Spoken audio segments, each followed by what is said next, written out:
We've seen a spike in Muslim terrorist attacks and rape gangs all across Europe.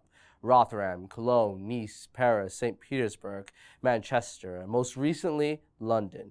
If you look at the macro level, you might get the impression that multiculturalism has utterly failed. And for the most part, multiculturalism has failed, especially in Europe. But hear me out for a second. If you start to look at the micro level, the situation starts to look a little bit better. Believe it or not, there is a Middle Eastern immigrant group community who have been well adjusted into the greater society. They're peaceful, they're family-oriented, and every time an Islamic terrorist attack occurs, this community is at the forefront of helping people. What Middle Eastern community am I talking about? Why, the Sikh community, of course. When the Manchester bombings occurred, Sikh temples opened up their doors to the victims of the attack. They gave the victims food, blankets, and much-needed comfort at their vital time. Sikh taxi drivers drove victims of the bombing straight out of the bombing site, something that emergency personnel couldn't all do by themselves. In addition, Sikhs held demonstrations within Manchester in solidarity with the victims of the attack. They stood along with them. They cried with them, all in solidarity. When the London Bridge attack occurred, Sikhs again offered refuge to the victims of the attack.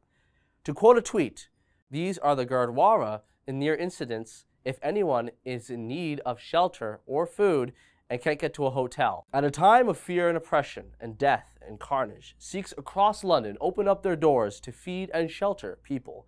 These actions that the Sikhs have taken within Manchester and London shows us that not all Middle Eastern groups are the same. Some Middle Eastern immigrant groups are dramatically different from other Middle Eastern immigrant groups. And that's important to understand. In this case, what essentially makes them different from Muslims isn't their race, but their culture and their religion. And that makes all the difference in the world. Unlike Muslims, Sikhs do not have a disproportionately high crime rate.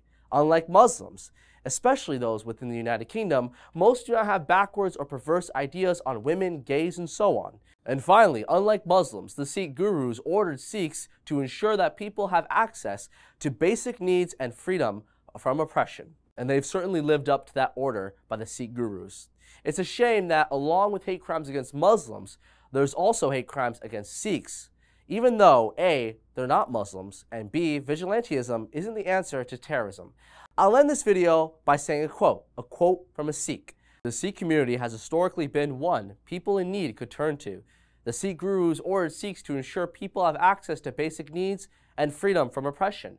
It is up to modern-day Sikhs to ensure this continues." I'm Jay Feza from the Rebel.Media. If you enjoyed that video, like and subscribe to The Rebel Edge.